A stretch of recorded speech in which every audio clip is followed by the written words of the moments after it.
Hello,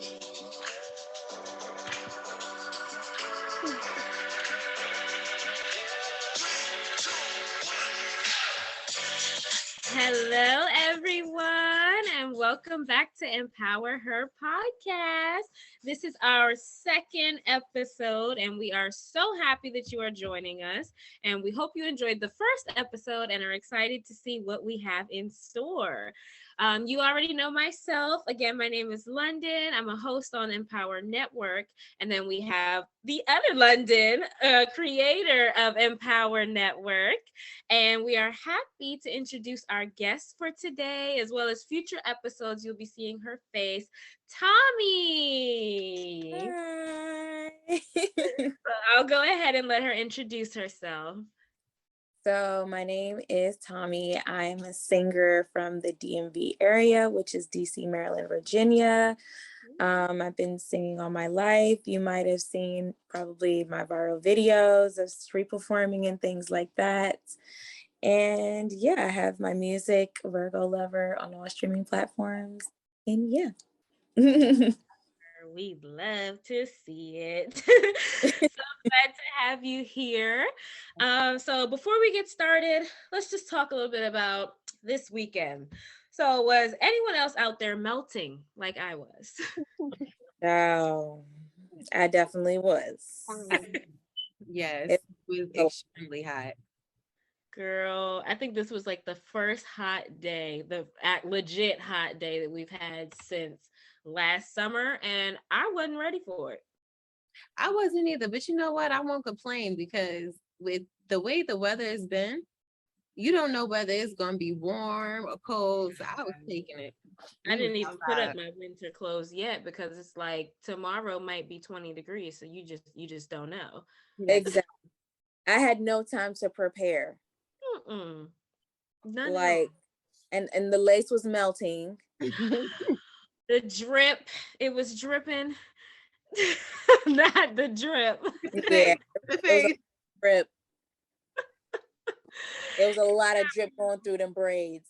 Yes, it got there. It definitely got real. That's why I'm so happy that I went ahead and started my little lock journey once I found out I was expecting, because I was like, look, I'm not dealing with the hair anymore. And when it gets really hot, I need to be able to put this up in something nice where I'm nice and cool. So shout out to the lock journey. Yes.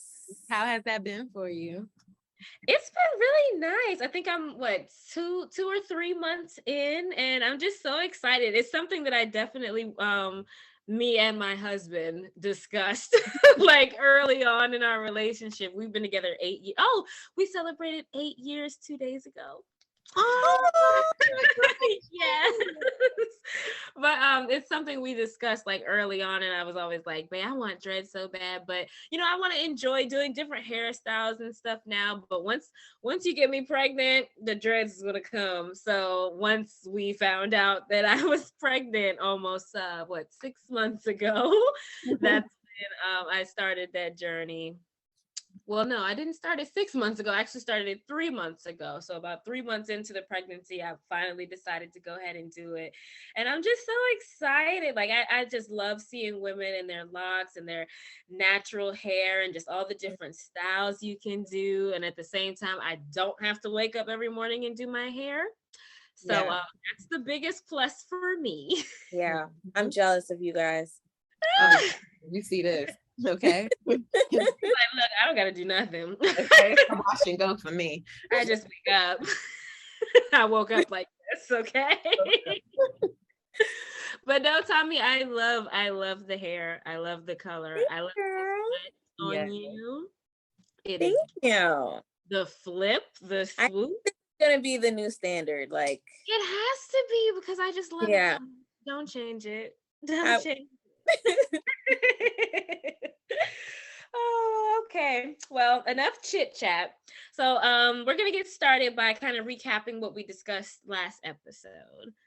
Yes. So last week we introduced our new program on healing, which is called Heal, Reset, and Refocus. And we're really excited about this program because it focuses on trauma and how we can begin our healing journey, right? Mm-hmm. So trauma, like we uncovered in the last episode, it is an emotional response to something that you deem traumatic. So today we'd like to show you a quick video as Sarah Jake Roberts talks about getting to the root of trauma and her own experiences with it. Beautiful. And I have that video right here for you all. So take a listen what she has to say. When someone asks me my story, my initial thing is to like tell them, okay, I got pregnant when I was 13 years old, because I feel like people want to know, like, when did your life get off track? And I've been doing a lot of inner work to really come to a place where I understand, like, my story didn't begin where the trauma met me. My story didn't begin where the pain invaded my soul. And I think that when you've been marked by trauma, that you find yourself identifying with the trauma and not realizing you were a person before then. Do you think that you've been able to reconcile with why you left the house at 15? And this isn't from a place of judgment, because I'm going to share. So I'm in therapy, like, I think everybody's in therapy these days, especially after the pandemic. Hello. But my therapist takes me on this journey, and she was like, I want you to go back to when you were 13. And I'm like, okay. And she's like, I want you to tell me, like, what would you say to that girl? And, who feels like she lost her innocence, who feels like something happened to her that she can never recover from. And I was like, I would tell her, you're going to be okay. You'll be fine. Everything's going to work out, blah, blah, blah. And she was like, but can you tell her that her innocence has not been lost? And I was like, no, because it has been. And she said, and until you can see that it hasn't been, you're going to always be unhealed. You're going to always be penalizing yourself for that moment. So I went on this whole journey and basically. So we're going to stop it right there. And I just heard some great points that she mentioned. Yeah. Take a second to just dive into and kind of dissect that for a moment. Right. So I think what stood out most to me, and I would really love to take the time to play the entire video, but you guys can definitely go look at that video on your own time. But just the fact that when she said her therapist asked her that question, can you go back to that little girl and tell her that her innocence wasn't taken? And she said, no, I can't tell her that because it was. This happened to me. I can't pretend that it did not happen.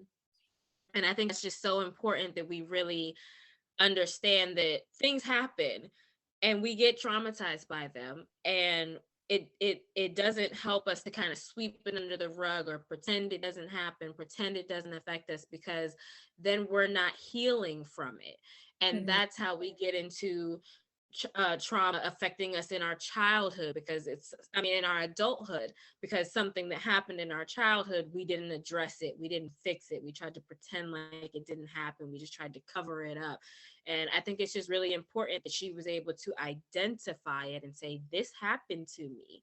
I'm not going to lie about it. I'm not going to lie to you about it. I'm not going to lie to myself about it. This happened to me, and I have to address it in order to move forward from it. But then if you remember where the therapist also told her, until she's able to tell herself that her innocence has not been taken from her, she can't begin that healing journey. And that's the other thing that I say a lot when it comes to accepting what happened to you. It's like also understanding that because it happened to you, it doesn't mean that you're not innocent. You're still innocent. This thing happened to you. So your innocence wasn't robbed from you. You still are who you are. That's what she means, identifying who you were before the trauma. So yes, we definitely have to know, like she said, where the trauma stems from, understand how to identify that, but then also understand that you are not just trauma. Yeah. I agree.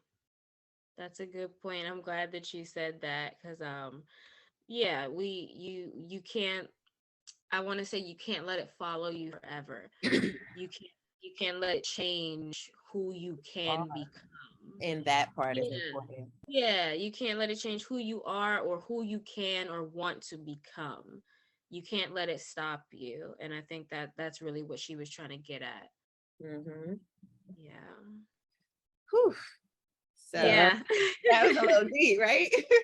Yeah, it just makes you think about, things that may have happened to you in your past, or Mm-hmm. things that maybe have stopped you from doing certain things, or stopped you from taking certain steps in your life. And it's like we can't, at that point we're letting the trauma win.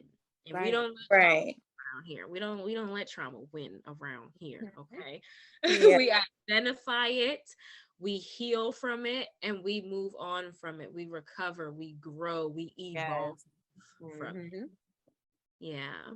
And I think the hardest part is actually acknowledging the fact that you know that your past trauma is affecting your day-to-day life. Mm-hmm.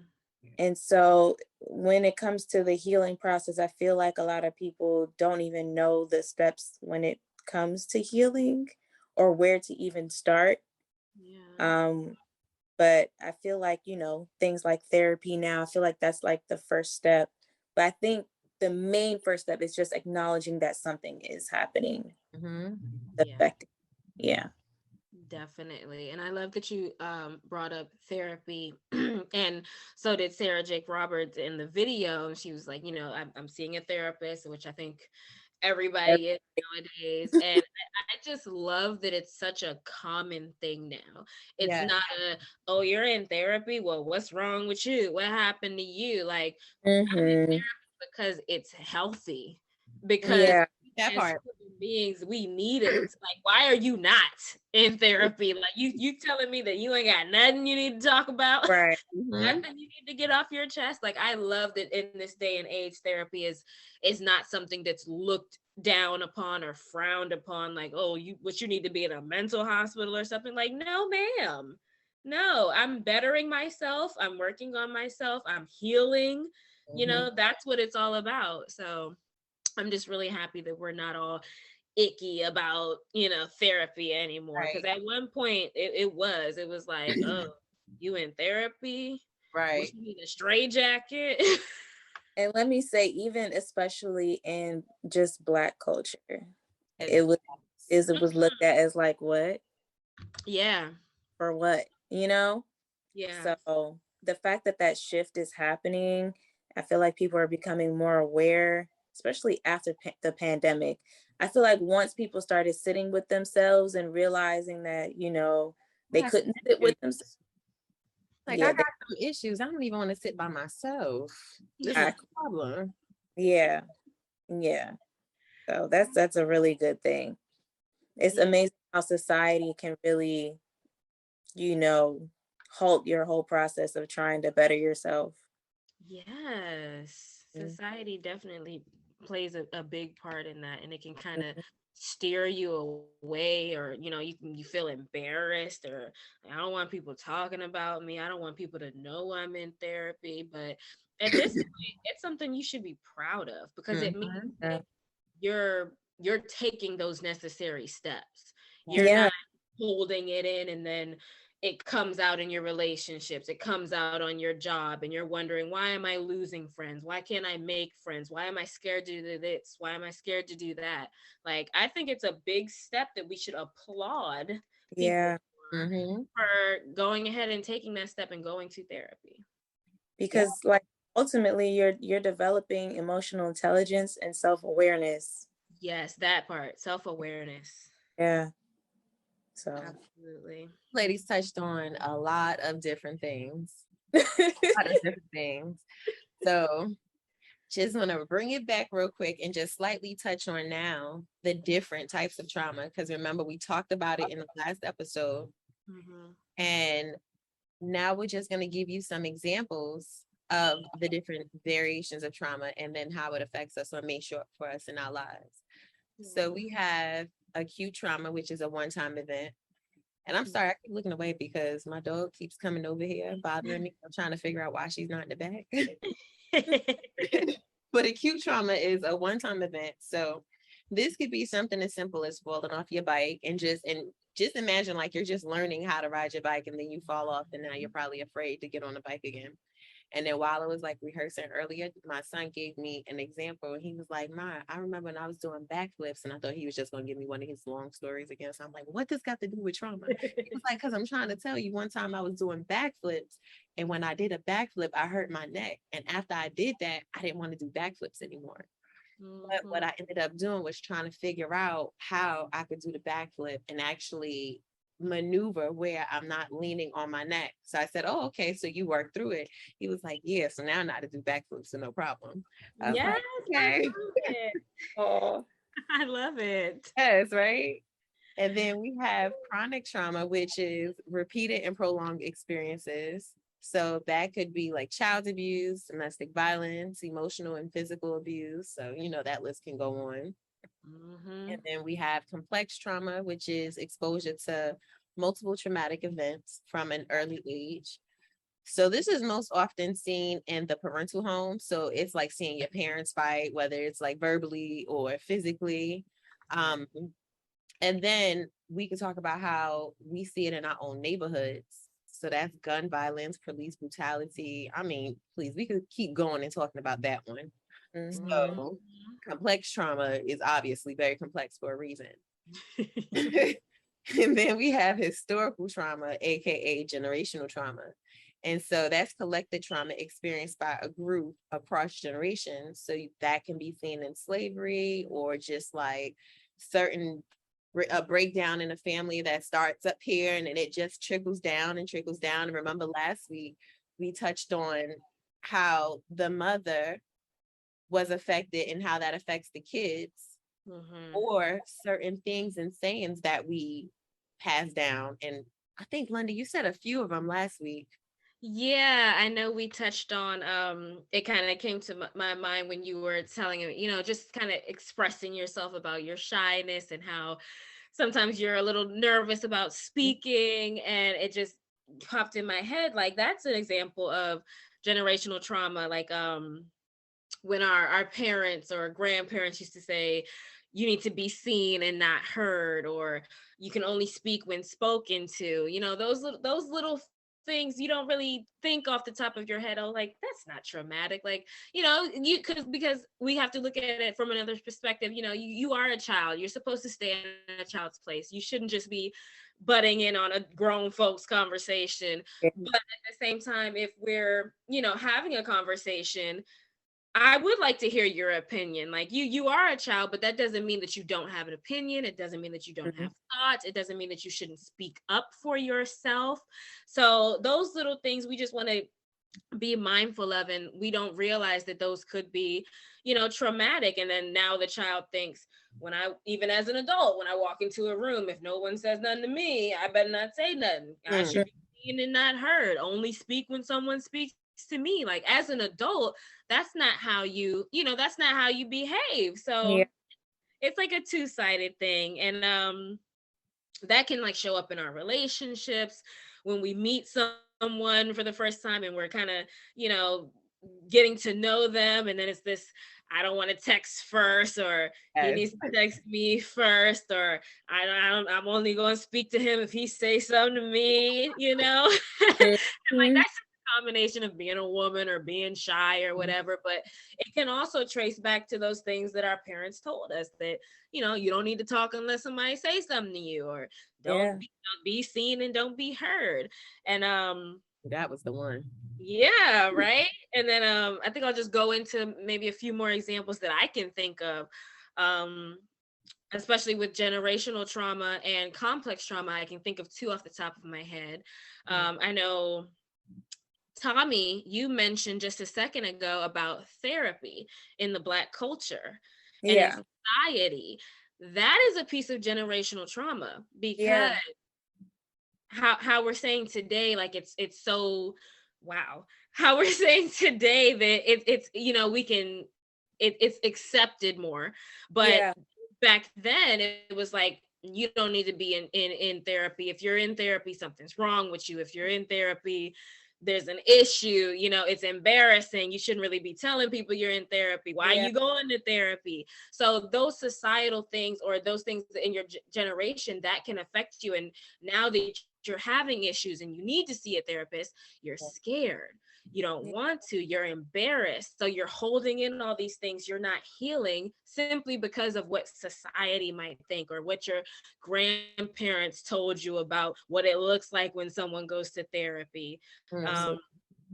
Yeah, and then I don't want to talk too much, but last thing about the complex trauma, I can think about my parents fighting.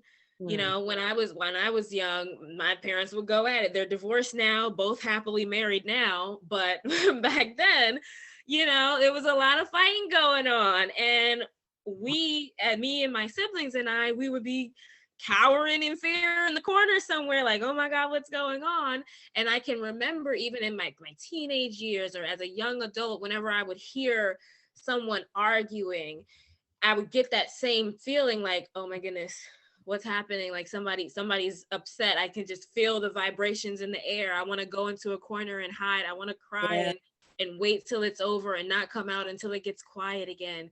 And then in my own relationship now, like I told myself that would never be me. Like I would never be going back and forth with my spouse and yelling off the top of our lungs. And lo and behold, we into it.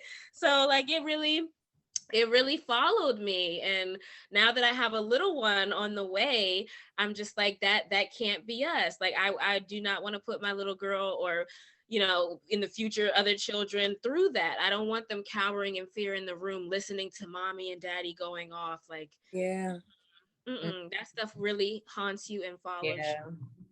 Absolutely. I didn't even think about that. Like just the fact of like how it affects you in a way where you're seeing somebody else arguing, and that's just making you like, it's just reminding you of where you came from in a sense. So subconsciously bothering you. Right. Absolutely. I'll say that from my experiences as a young kid, you know, my parents were fighting since before I was born. So leading up to when I was about 5-6 years old, my parents brought over a lot of our family members from Sierra Leone to here. So we're all living in this big house. I was the only child at the time. And now I have brothers and sisters. I have uncles and aunties, and we're all living together. And one experience I remember was, you know, my sister kind of being jealous and telling me, like, you're not the princess of this house. I'm going to make your life a living hell. And she did. And anytime she would do something to me, she would immediately say, if you say anything, you're going to get it, type of thing. So that taught me how to really refrain from talking at all. So anytime, you know, I would go through something that was traumatic, I'm holding it all in. Anytime arguments in the home, I'm holding it all in. And so what's happening when you do that is, I learned from a holistic doctor about this, that it can also cause diseases. Right? There's a lot of chemicals that, you know, come into your body. I don't know all the terminologies, but it can lead to stress. It can lead to poor eating habits. It can lead to depression. And when that's starting from a childhood age, now I'm looking at myself, I'm like, dang, so maybe this autoimmune disease. So it's just like, it's really important to like tackle these things at a young age. I wish that I had understood therapy at that time, or had wanted to go, or someone influenced me to go at that time, because I feel the thing you're going now. Yes. That's a good thing you're getting that necessary help now. And it's a good thing that you're correcting those things now, because then that's not to say that there was any issues or you were wrong for not going then. You just, maybe your mind wasn't ready to receive what it's receiving right now. Right. So you're doing things right on time. Absolutely. Let's clap for the growth. Yes. Okay. Sometimes I don't really give myself enough credit, because like there are moments where I'm just, you know, you have the days where you feel, you know, elevated and you feel good about yourself, and then you have the other days where you crumble, and it's just like sometimes we can beat ourselves up about it. But I always tell myself I need to give myself grace, and I need to give myself more credit. So yeah. I love that you spoke about just giving yourself credit, because we do not give ourselves We enough. don't. Oh, I don't And know we, how. we've been through some things, y'all. We done been through some things. I don't know about y'all, but we done been through some Through some things. things. Okay. And we are still here. We're still moving. We're not letting it own us. And we're at a point where we are tackling it. We're identifying with it. We are healing from it. And we are moving forward. And I love Yeah. that for Yes. us. Yes. I love that for us. Well, we have unpacked a lot so far. So I would like for us to take a quick break and kind of digest. And we have a little video that we're going to show for you. But I'm going to ask my, I'm going to ask because I see that we have 3 minutes left of our recording. So I think that we're going to play this little video and then we're going to come back and kind of wrap up there. Is that okay with you ladies? Yes, it is. Okay. All right. Well, enjoy this quick video and we will be back with you.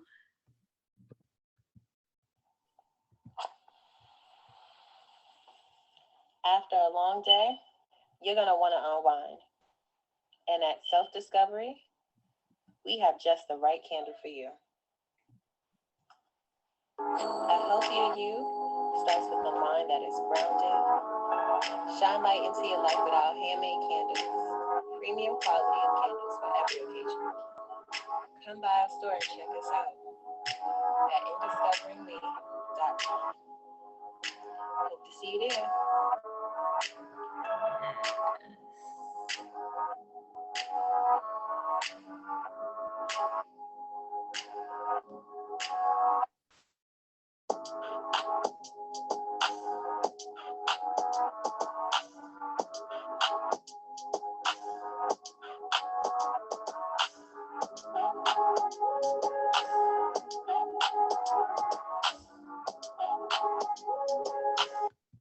We love to see it. Can you give them that link one more time, London?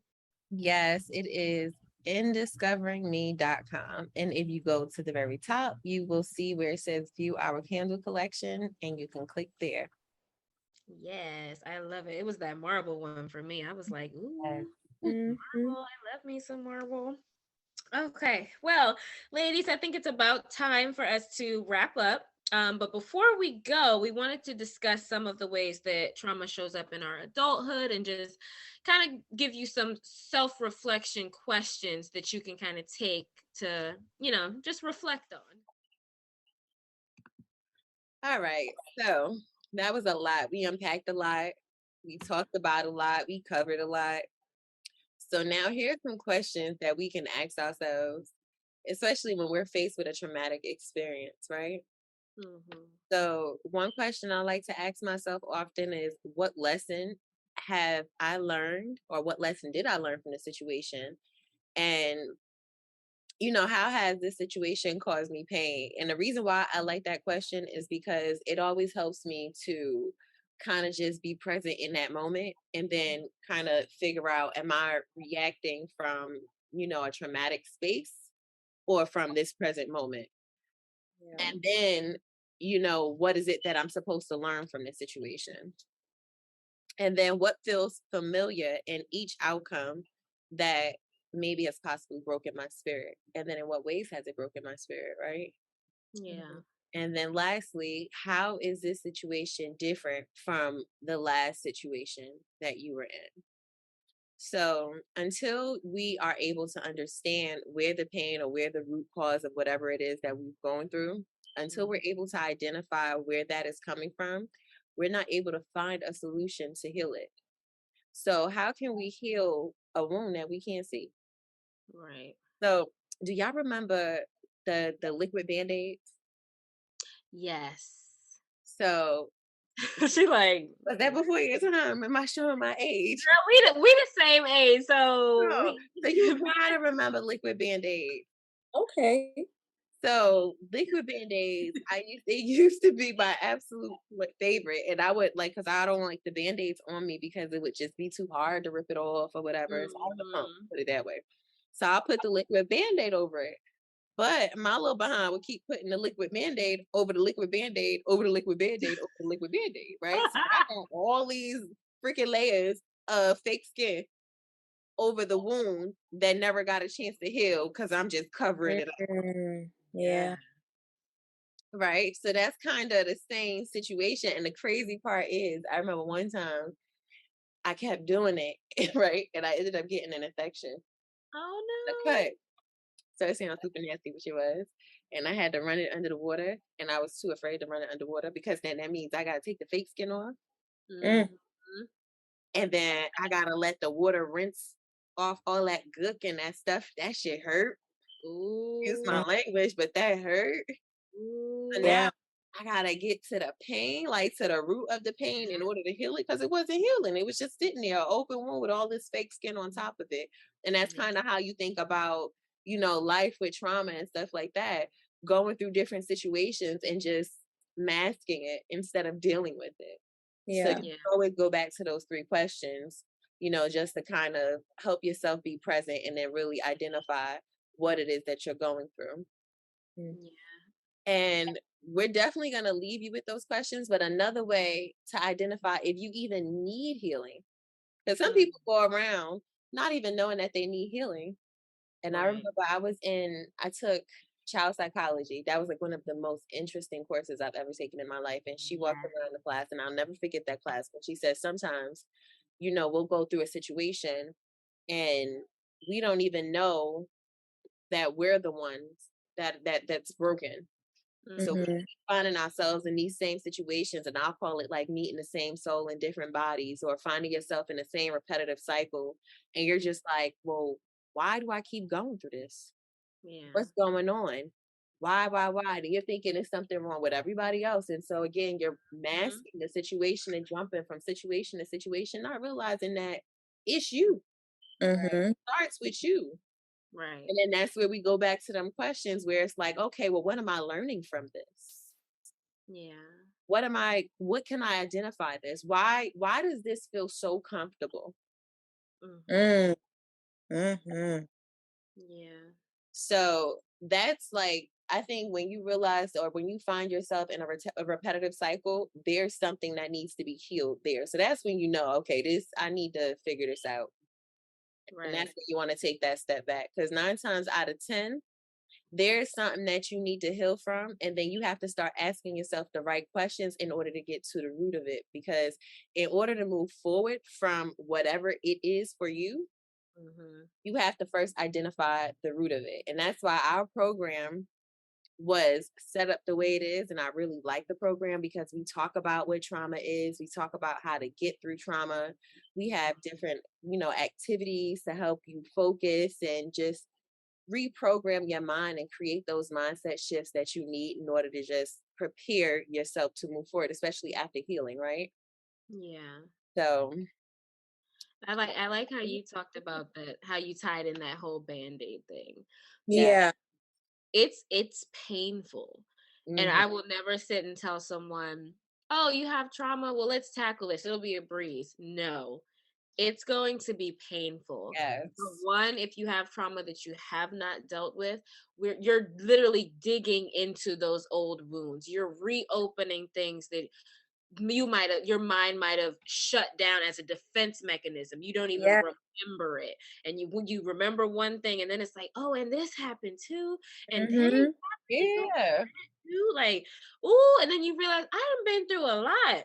Then you realize I'm still here. I'm stronger than I thought I was. I'm stronger than y'all thought I was. That part. Okay. So I just really like how you use that example of a Band-Aid, because it's literally ripping the Band-Aid off. You tried to cover it up. It didn't work.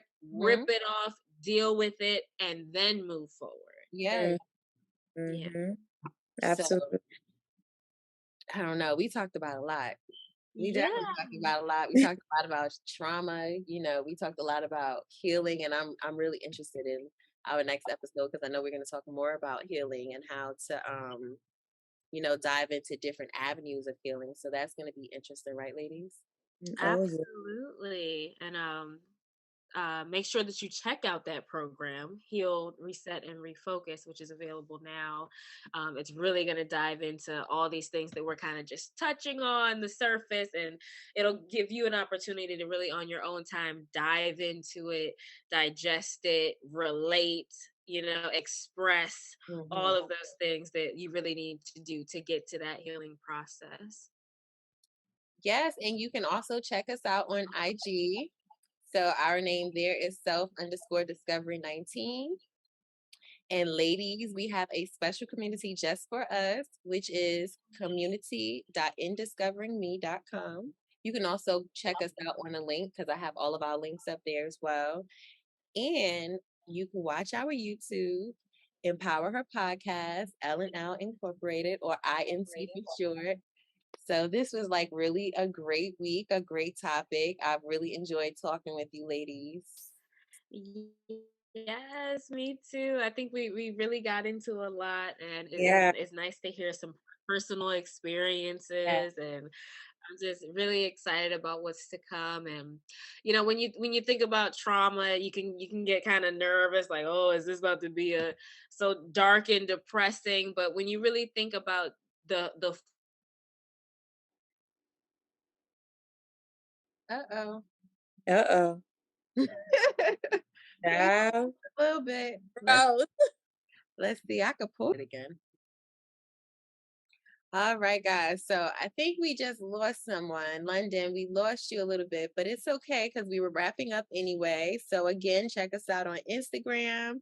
It is self_discovery19. And then also on there, you'll be able to find a link to all of our different platforms. So we look forward to talking to you all next week. Tommy, thank you so much for joining us this week. And we look forward to seeing you again. Thank you guys so much for having me. You guys can also follow my Instagram at tommy.music. And I just started talking about my wellness journey as well. So follow me there. Here goes London. Yes, she's back. Goes out. Girl, this technology stuff is I'm just looking like I'm just rapping, and then the screen just goes black. I'm like, whoa. Yeah. Okay. What's going on here? But I'm back. So Tommy was just giving out her Instagram so we could go ahead and follow her. And you definitely want to follow her. Her music is absolutely amazing. Oh, yes. Dope. My dope best friend. Yes. Go stream that. Yes. Yeah. Thank you. All right, London, you have anything to say before we head up out of here, girlfriend? I think I am good. I think we done talked enough. We done talked ladies' heads off. I think it's about time for us to sign off. This was great. So until next time, we will see you. Bye, everybody. Bye. Bye.